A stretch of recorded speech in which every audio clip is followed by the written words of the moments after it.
골로새서 3장 18절에서 25절 말씀입니다.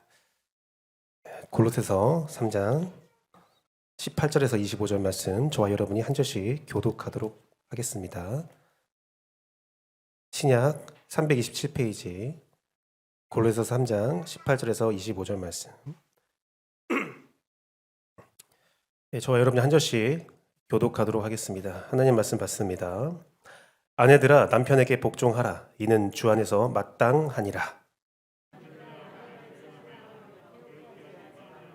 자녀들아 모든 일에 부모에게 순종하라. 이는 주 안에서 기쁘게 하는 것이니라.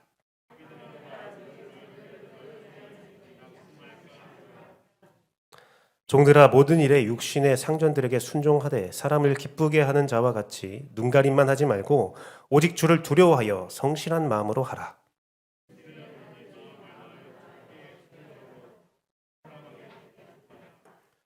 이는 기업의 상을 주께 받을 줄 아나니 너희는 주 그리스도를 섬기느니라. 불의를 행하는 자는 불의의 보응을 받으리니 주는 사람을 외모로 취하심이 없느니라. 아멘. 오직 예수님, 예수 그리스도의 은혜와 평강이 여러분들의 삶 가운데, 가정 가운데 충만할지어다. 성삼일체 하나님께 감사와 경배와 영광을 올려드리며 오늘도 예수님을 전하고자 합니다. 오늘 말씀은 골로새서 3장 18절에서 25절 말씀을 가지고 기업의 상을 하나님께 주님께 기업의 상을 받는 방법이란 말씀을 전하고자 합니다. 기독교인의 삶의 방법에 대해서 말씀을 하고자 합니다. 위의 상급, 하늘의 상급을 따르는 우리들을 기독교인이라고 하죠. 우리에게 상을 주시는 분은 오직 하나님 한 분이십니다. 이 세상에서 받는 복이 아니라 하늘의 복을 받아야 된다는 거예요. 2023년도 우리가 하나님께서 원하시는 삶의 모습을 통해서 하늘의 상급이 충만한 재혼계가 될지어다. 그렇다면 하나님의 뜻대로 사는 방법이 무엇이냐? 하나님께 복받는 삶의 방법이 무엇이냐? 오늘 말씀을 통해서 여러분들에게 전달하고자 합니다. 교회 공동체에 많은 실망감을 표현하는 시대가 되었어요. 이 시대는 많은 사람들이 교회를 다니는 것에 대해서 실망감을 표현하는 시대다라고 합니다. 이찬수 목사님께서 얼마 전에 설교를 하셨는데 시상식에서 자신의 신앙을 고백하는 연예인들에 대해서 참 어려운 시기에 그런 것들 잘 고백했다라고 말씀을 하셨어요. 그 말이 저에게는 되게 이질감으로 들렸습니다. 사실 왜 그러냐면 과거에 연예인들이 시상식에서 하나님께 영광 돌립니다라는 말이 어색하지 않았거든요. 그거에 대해서 와 신앙 좋다라고 말만 했는데 지금은 그 신앙을 고백하는 것이 어떤 시대예요? 어려운 시대라는 거예요. 제가 깜짝 놀란 것은요. 한 페이스북 SNS에서 기사가 떴는데 한 여자 연예인이 집회 장소예요. 수련회 장소였어요. 수련회 장소에 그 특별 간증으로 초대받아서 자기 신앙을 간증한 거예요. 기독교 내에서 수련회장에서. 그러고선 통성 기도를 했는데 그 영상이 딱 올라왔고 그거에 대한 댓글들이 막 안 좋은 댓글들이 있는 거예요. 그분이 다른 곳에서 한 게 아니라 수련회 장소에서 한 거예요. 교회 내에서 예배 드리면서 통성 기도를 했습니다. 문제가 될 게 없잖아요. 그런데 연예인이 그래도 되냐? 연예인이 교회에서 기도했는데 그게 문제가 되는 시대가 됐어요. 저는 오늘 말씀을 이렇게 준비하면서 명절 때 이 말씀이 참 준비된 게 하나님께서 참 섭리를 보셨다라는 생각도 드는데 간혹 가다가 우리 친인척들에게 교회에 대한 욕을 받을 때가 있고 내 신앙생활에 대한 어떠한 핍박을 받은 분도 있다는 것을 알고 있습니다. 교회가 당당하지 못할 때가 있어요. 요즘 시대가 그러한 때라는 겁니다. 근데 우리는 그러한 말들과 핍박을 받으면서 새로운 핍박을 받으면서 우리는 천국을 향해서 한 발짝 한 발짝 나아가고 있죠. 근데 그러한 천국에 가는 여정 가운데 사람들의 반대와 사람들의 치욕스러운 이야기들, 잘 알지 못하고 하는 이야기들 때문에 우리의 걸음이 흔들린다면 참 안타깝고 슬픈 일이 있다는 생각이 듭니다. 명절 때 특히 그러한 일들을 당하고 있는 재혼에 혹시 모를 가족들이 있다면 주의 이름으로 위로하고 그 안에 평안이 있기를 간절히 바라고 기도합니다. 정말 어렵게 신앙생활하고 있는 분이 있다면 오늘 말씀을 통해서 여러분들이 큰 은혜와 위로를 평강을 얻기를 간절히 바라고 기도합니다. 이 시간 우리가 이러한 마음 가운데서 예배 드릴 때에 기독교인의 삶의 방법, 기업의 상을 하나님의 상급, 천국의 상을 주께 받는 방법을 알게 된다면 우리는 한 발짝 한 발짝 주님께 더 나아갈 수 있고 또한 여러분을 핍박하는 자들에게 더 좋은 삶의 모습을 보여줄 수 있다고 저는 확신합니다. 핍박이 가장 강력할 때에 기독교의 가장 참된 모습을 보여줄 수 있는 거예요. 가장 기독교의 아름다운 열매가 맺었던 것은 핍박이 많았던 초대교회거든요.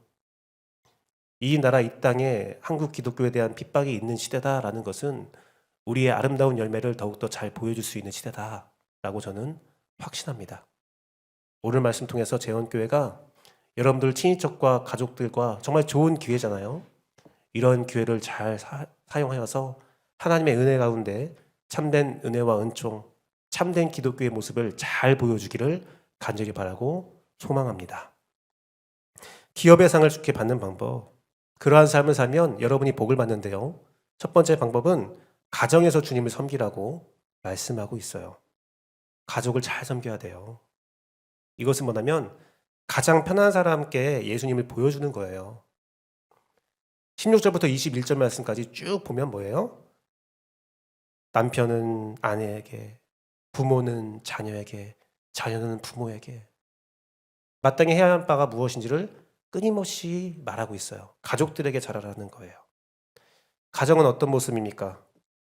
내 모습을 숨길 수 없는 곳이에요. 제가요, 여러분 앞에서 아름다운 모습으로 서 있잖아요. 많은 사람들이 목사님의 가정은 부부싸움 안 하죠. 아니에요. 아닙니다. 네, 아름다운 모습으로 서 있을 것 같잖아요. 하지만 가정에서는요, 내 부끄러운 모습을 숨길 수가 없어요. 지금 이렇게 딱 정장을 입고 딱 있지만 제가 이러고 가정에서 딱 있겠습니까? 제가 옷 다 챙겨 입고 밥 먹고 옷 다 챙겨 입고 제가 침대에 잠을 잘 때도 이렇게 양복 입고 자는 거 아니잖아요. 편한 모습으로 있고 쉬는 모습으로 있고 항상 긴장하고 있다가 집에 가면 풀어지고 내 마음을 가장 잘 이해할 거야 하면서 아내에게 모든 것들을 다 쏟아내기도 하고 자녀들에게 하기도 하고. 제가 청년 사역할 때에 한 그 청년이 저에게 말했어요. 그 청년은 목사님의 따님이셨어요. 근데 자기가 고등학교 3학년 때 큰 상처를 받았대요. 어떤 상처냐면 이제 작은 교회 와서 목사님 자기 아버지가 중고등부까지 다 설교를 하는 거예요. 네. 시험 기간에 딱 있어서 야, 중요한 것은 성적이 아니야. 믿음이야. 신앙이야. 그 설교를 막 했대요. 은혜를 받았대요. 자기 성적표를 보고 아버지가 화를 내면서 이게 성적이다. 상처를 받았대요. 그런 거예요. 가정에선 편하거든요. 가장 편하고 나의 오래된 모습들, 옛적인 모습들, 본질된 모습들을 다 보는 게 가정이거든요. 사도 바울은 말하고 있는 겁니다. 가장 먼저 해야 될 것, 기독교인이 세상에서 어떤 모습으로 살아야 되느냐? 근데 거기에는 가정은 없거든요, 사람들은 항상. 그런데 사도 바울은 뭐라고 합니까? 가정이 먼저다. 모든 관계에 대한 이야기하면서 첫 번째를 가정으로 봤어요. 가족을 잘 섬겨야 돼. 가장 편한 사람, 내 모든 것들을 알고 있는 사람에게 내 변화된 모습, 내가 예수님으로 살고 있는 모습 보여줘야 된다라는 겁니다. 보여줘야 된다라는 거예요. 잠언서 15장 20절 말씀 보니까 지혜로운 자가 어떤 자들이냐. 아비를 즐겁게 하는 자라는 거예요. 미련한 자는 어미를 업신여긴다라는 거예요. 제가요 중고등부 수련을 꼭 하면요 아이들에게 하는 말이 있습니다. 3, 4일 동안 은혜로운 천국의 동산에서 집에 가면 제발 화내지 마라. 중고등부 학생들이요 최근에 가장 수련회 끝나고 부모에게 듣는 말은 너 남은 공부 어떻게 할래거든요. 3박 4일 동안 학원도 빼고 공부도 빼고 수련회 갔다 왔어요. 도착하자마자 부모님의 첫 번째 말은 은혜 받았니? 좋았니가 아니라 너 학원 보강 언제 할래? 그러면 화를 내고 막 나 은혜 받고 왔는데 이런 말 한다고 하면서 화를 내고 방문 딱 닫아버리고 제발 그러지 마라. 은혜 받았다면 참아라. 나의 신앙을 왜 이해하지 못해요? 그런 말 하지 마라. 은혜 받았다면 참아라.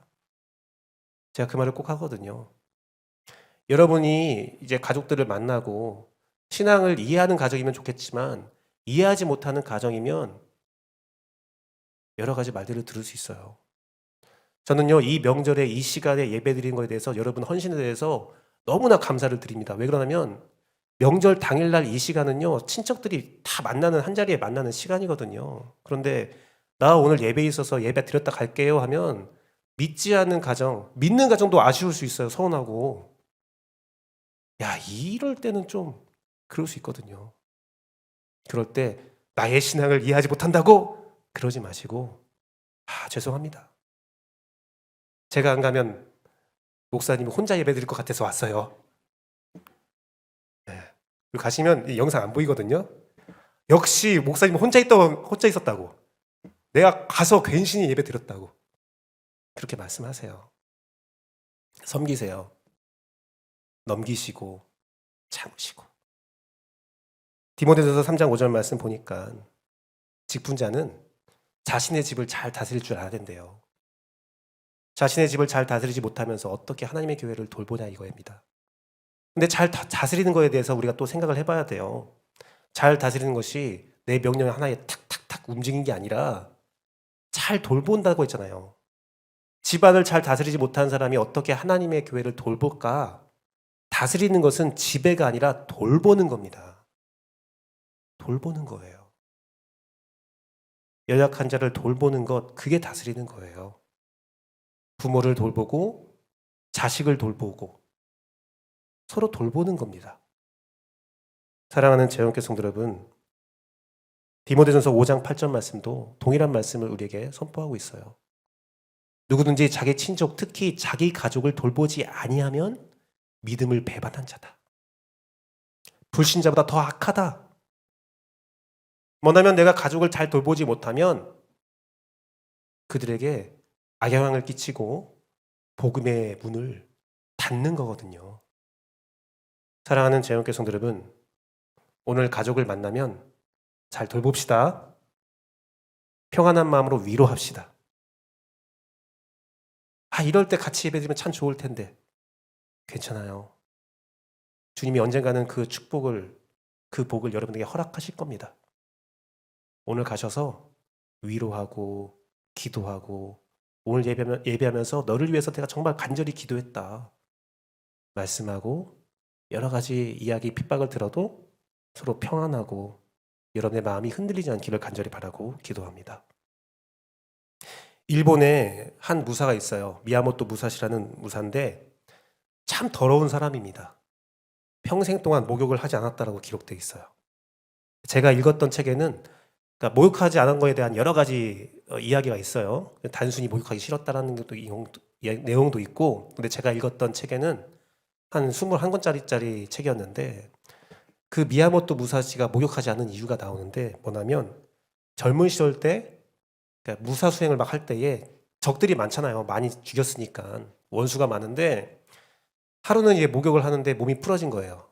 옷을 다 벗었을 거 아니에요. 무기도 저기 딴 숙소에 갖다 놓고 온천 딱 들어가서 몸이 막 풀어지면서 노곤해졌을 때에 그 원수들이 쳐들어와서 목숨을 잃을 만한 위기를 경험한 적이 있습니다. 그래서 그가 결심을 했대요.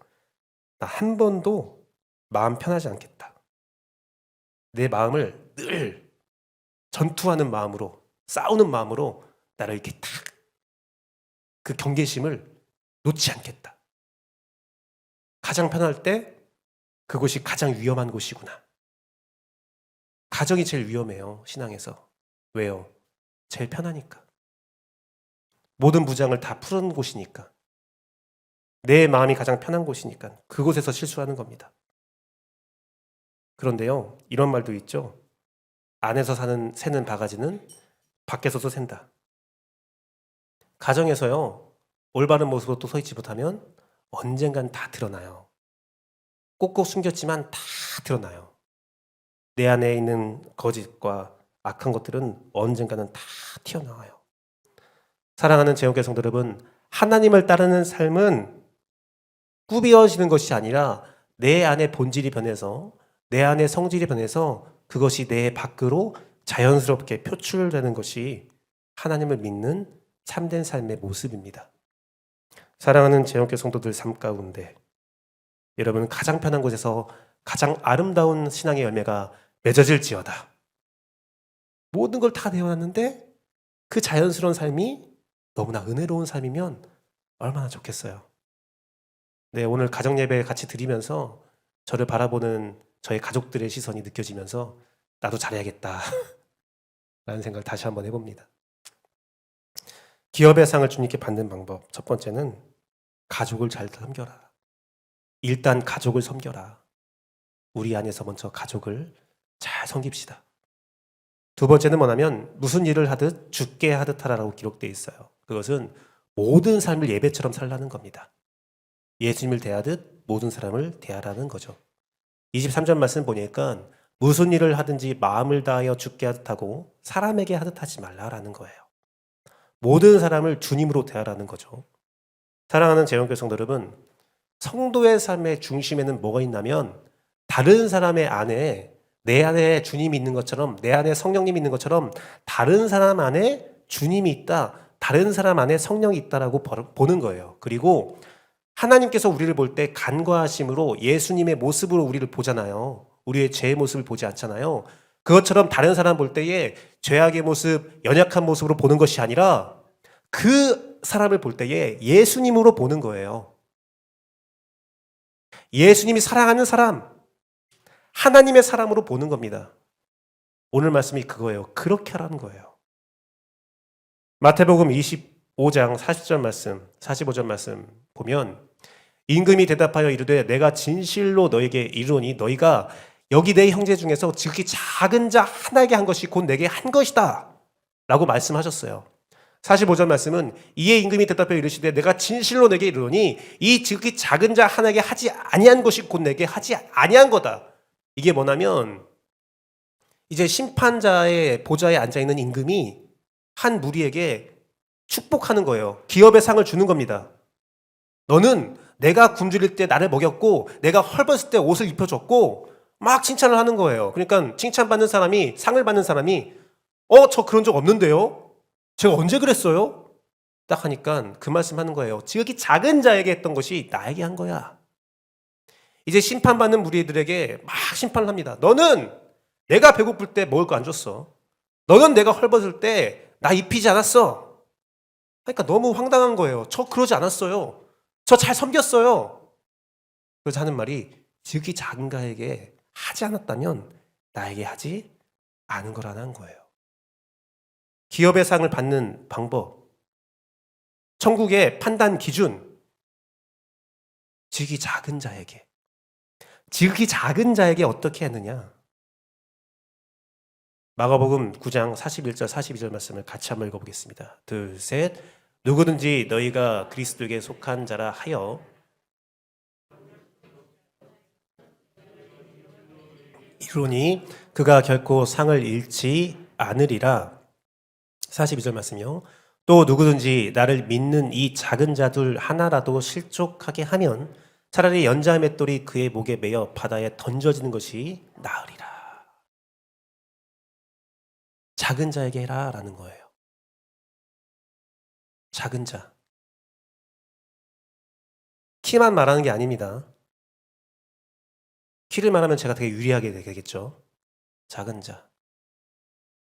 근데 그 키를 말하는 게 아니라 내가 볼 때 작은 사람, 내가 신경 쓰지 않아도 되는 사람, 내가 볼 때 영향력이 없는 사람, 내가 볼 때 중요하지 않은 사람, 그 사람에게 잘하라는 거예요. 그 사람을 예수님 대하듯 대하라고 권면하는 겁니다. 그런 사람이 누구냐? 누가복음 6장 35, 36절 말씀입니다. 오직 너희는 원수를 사랑하고 선대하라. 아무것도 바라지 말고 구워주라. 그리하면 너희 상이 클 것이다. 또 지극히 높으신 이의 아들이 되리니 그는 은혜를 모르는 자와 악한 자에게도 인자하시느니라. 너희 아버지의 자비로우심 같이 너희도 자비로운 자가 되라. 작은 자가 누구예요? 원수예요. 원수. 또 원수의 조건이 뭔지 아십니까? 내가 잘해줘도 어떤 반응이 없는 사람이에요. 내가 잘해줘도 잘해준지 모르는 사람이에요. 얄미운 사람이죠. 그 사람이 작은 사람, 내가 섬겨야 할 사람이라는 겁니다. 사랑하는 제왕교성도 여러분, 독일의 경건주의 대표자인 마이클 몰리노스라는 사람이 있어요. 1672년에 태어난 사람인데 그 사람이 영성 깊은 그리스도인이라는 책을 썼습니다. 그 내용에 어떤 내용이 있냐면 겸손에는 두 종류가 있대요. 사람에게 보이려는 계산된 거짓된 겸손이 있고 생각조차 하지 않는 참된 겸손이 있대요.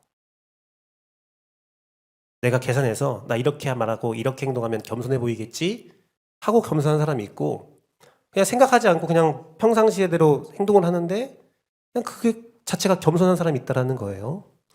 그런데 그 자체적인 겸손을 가지기 위해서 필요한 게 뭐냐면 이 방법이 있대요. 긴 막대기를 자르지 않고 짧게 만드는 법이 있다고 합니다. 긴 막대기를 자르지 않고 짧게 만드는 법. 뭐냐면 긴 막대기 있잖아요. 그 옆에 더 긴 막대기를 놓으면 된대요. 저는 키가 커요. 우리 집에서는. 네. 저보다 더 키 큰 사람이 있으면 전 작아지겠죠. 하지만 저보다 작은 사람들 앞에 있으면 저는 키가 큰 사람이 되겠죠. 겸손이 그걸 아는 겁니다. 나보다 더 긴 막대기를 옆에 놓아라. 가장 긴 막대기가 무엇이겠습니까? 예수님이죠. 예수님 대하듯 해라. 무슨 일을 하든지 마음을 다하여 주께 하듯 해라. 사람에게 하듯 하지 마라. 여러분 삶의 모든 관계에 다 예수님으로 만들어라. 그러면 당연히 우리는 겸손해지고 당연히 우리는 섬길 수 있다라는 겁니다. 사랑하는 재용교성 여러분, 예배, 신앙의 목적은 우리의 삶이 달라지는 건데 그것은 우리의 마음에 평안이 있다는 건데 그 마음의 평안과 겸손이 있다는 것은 무엇이냐? 예수님이 여러분 주변에 가득 넘치는 거예요. 모든 사람들이 다 예수님이 되는 거죠. 가족을 예수님처럼 섬기고 직장 동료를 예수님처럼 섬기고 사업장의 직원들을 예수님처럼 섬기고 사업장의 상사들을 예수님처럼 섬기면 여러분은 꾸며낸 겸손이 아니라 진실된 겸손으로 살아갈 수 있습니다. 우리 이웃을 섬기고 예배처럼 삶을 살아가 봅시다. 어려운 거 알고 있습니다. 하지만 그렇게 할 때 여러분에게 기업의 상이 충만할지어다.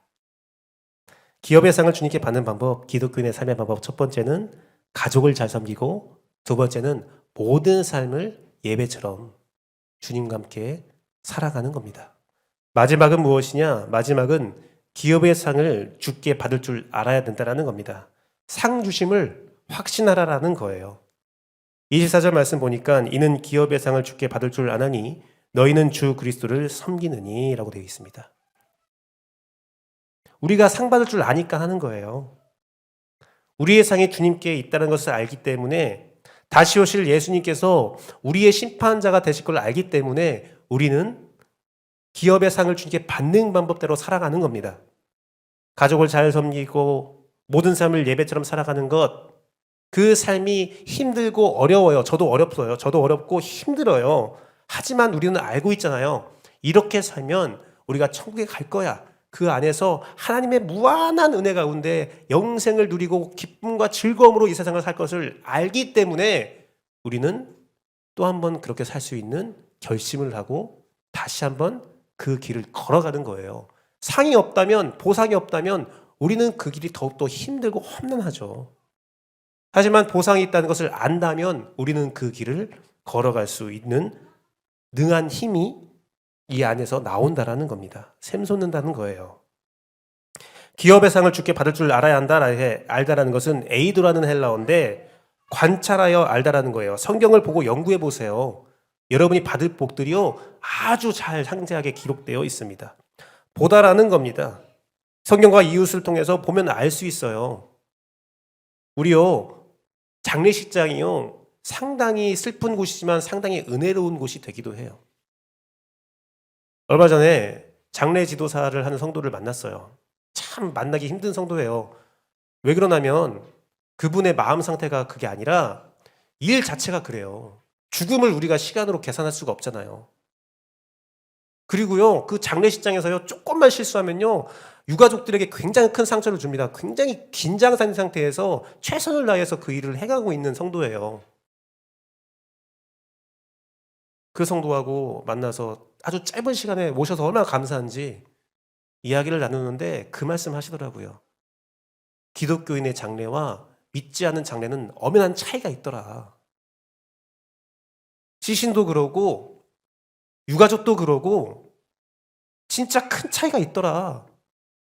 믿고 사망한 사람과 믿지 않고 사망한 사람이 그 끝이 정말 큰 차이가 있다는 걸 자기가 느낀대요.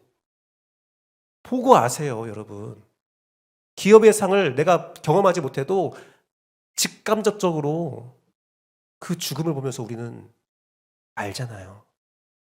천국이 진짜 있다는 것을 우리는 알잖아요. 경험하고 있잖아요. 사랑하는 재원교 성도 여러분, 마태복음 25장 말씀을 보면 하나님께서, 예수님께서 우리에게 땅과 보좌에서 상을 준다고 기록되어 있어요. 25장 31절에서 34절 말씀입니다. 인자가 자기 영광으로 모든 천사와 함께 올 때에 자기 영광의 보좌에 앉으리니 모든 민족을 그 앞에 모아놓고 각각 구분하여서 목자가 양과 염소를 구분하는 것 같이 하여서 양은 그 오른편에 염소는 그 왼편에 두리라. 그때의 임금이 그 오른편에 있는 자들에게 이르시되 내 아버지께서 복받을 자들이여 나와 창세로부터 너희를 위하여 예비한 나라를 상속받으라. 그 상급을 준다잖아요. 분류를 한다고 선포되어 있습니다. 에베소서 1장 13절에서 14절 말씀 보면 그 안에 너희도 진리의 말씀 곧 너희의 구원의 복음을 듣고 그 안에서 또한 믿어 약속의 성령으로 인치심을 받았으니 이는 우리 기업의 보증이 되사 그 얻으신 것을 속량하시고 그 영광의 찬송하게 하려 하십니다. 너희의 받을 상은 이미 보증되었다, 확증되었다라고 우리에게 선포하고 있습니다. 이 자리에 모여서 함께 예배하는 모든 자들에게 상이 있을지어다. 제 약속이 아닙니다. 하나님께서 주신 약속이에요. 그런데요, 더 놀라운 것은요, 이 상급이 마지막 때에 정산되는 거냐? 히브리서 1장 14절 말씀을 같이 한번 읽어보겠습니다. 둘, 셋. 모든 천사들은 섬기는 영으로서 구원받을 상속자들을 위하여 섬기라고 보내심이 아니냐. 이 땅에서도 여러분이 그 상급을 받을 수 있게 여러분을 지켜주시고 여러분과 함께 하신다라는 거예요. 나의 삶을 바라보고 있고 나의 삶이 잘 영유될 수 있도록 모든 도우심의 능력의 영을 우리에게 부어줬다라는 겁니다. 이 상급은 장차 받을 상급이지만 지금 이 상급을 경험하고 이 상급 가운데 살아갈 수 있다라는 겁니다. 사랑하는 재원교 성도 여러분, 기업의 상을 주님께 받는 방법 이미 받음을 알고 살아가면 됩니다. 우리는 기업의 상을 받은 사람이에요. 이 상급을 누구도 빼앗을 수 없습니다. 그리고 이 상급을 지키기 위하여 내가 노력해서 내가 힘들게 하는 것이 아니라 하나님이 하늘의 영을 부어주사 그 상급을 지킬 수 있도록 우리를 인도하고 있다는 거예요. 그러하니 가족을 섬기세요. 그러하니 모든 삶의 예배의 모습으로 살아가면서 나와 관계하는 모든 사람을 힘들지만 예수님으로 섬깁시다.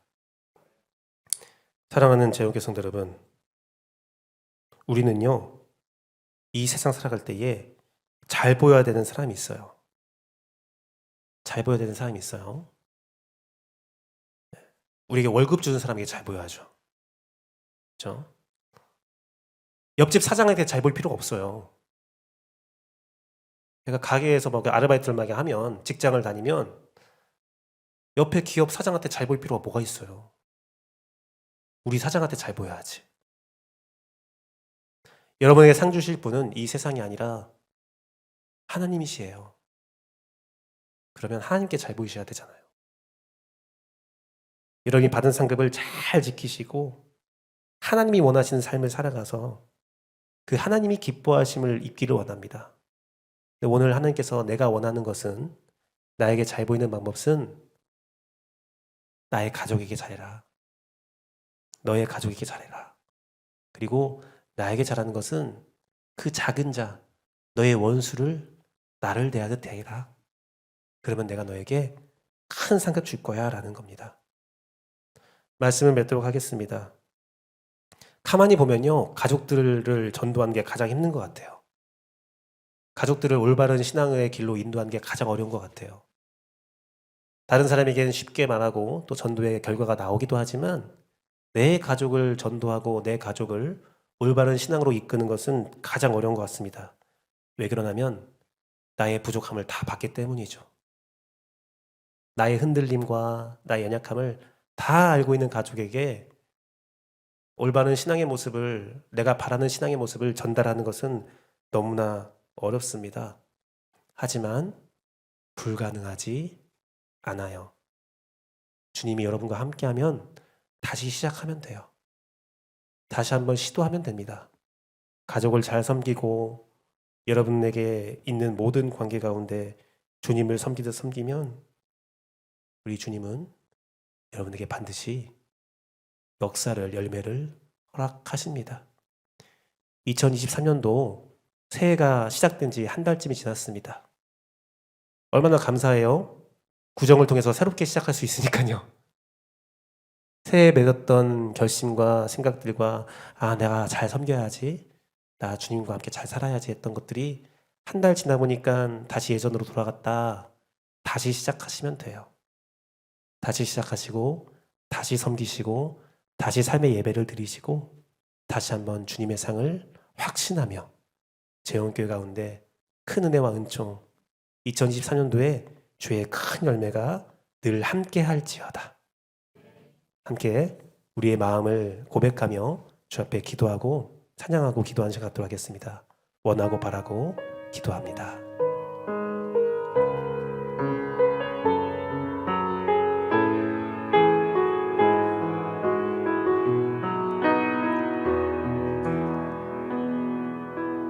이 세상을 살아가는 동안에 나의 힘을 의지할 수 없으니 기도하고 낙심하지 말 것은 주께서 참 소망이 되심이라. 주의 길을 걸어가는 동안에, 주의 길을 걸어가는 동안에 세상의 것 의지할 수 없으니 감사하고 낙심하지 말 것은 주께서 참 기쁨이. 우리 한 번 더 고백하기 원합니다. 이 세상을 살아가는 동안에, 이 세상을 살아가는 동안에 나의 힘을 의지할 수 없으니 기도하고 낙심하지 말 것은 주께서 참 소망이 되심이라. 주의 길을 걸어가는 동안에 세상의 것 의지할 수 없으니 감사하고 낙심하지 말 것은 주께서 참 기쁨이 되심이라. 하나님의 꿈이 나의 비전이 되고 예수님의 성품이 나의 인격이 되고 성령님의 권능이 나의 능력이 능력이 되길 원하고 바라고 기도. 하나님의 꿈이 나의 비전이 되고 예수님의 성품이 나의 성품이 되고 예수님의 권능이 나의 능력이 되길 원하고 바라고. 우리 마지막 함께 고백합니다. 하나님의 꿈이 나의 비전이 되고 예수님의 성품이 나의 인격이 되고 성령님의 권능이 나의 능력이 되길 원하고 바라고 기도합니다. 이제 함께 말씀을 가지고 기도합시다. 하나님의 꿈이 나의 비전 되고 예수님의 성품이 나의 인격이 되고 성령님의 권능이 나의 능력이 되어서 내가 가족을 잘 섬기게 하여 주옵소서. 내가 모든 삶을 예배처럼 살아가 나와 관계하는 모든 자들을 나의 원수라도 주님처럼 섬기게 하여 주옵소서. 내가 이 세상을 살아가면서 하나님께서 나에게 상 주신 것을 확신하며 오늘을 인내하게 하여 주옵소서. 이 시간 말씀을 가지고 다 함께 기도하도록 하겠습니다. 기도하겠습니다.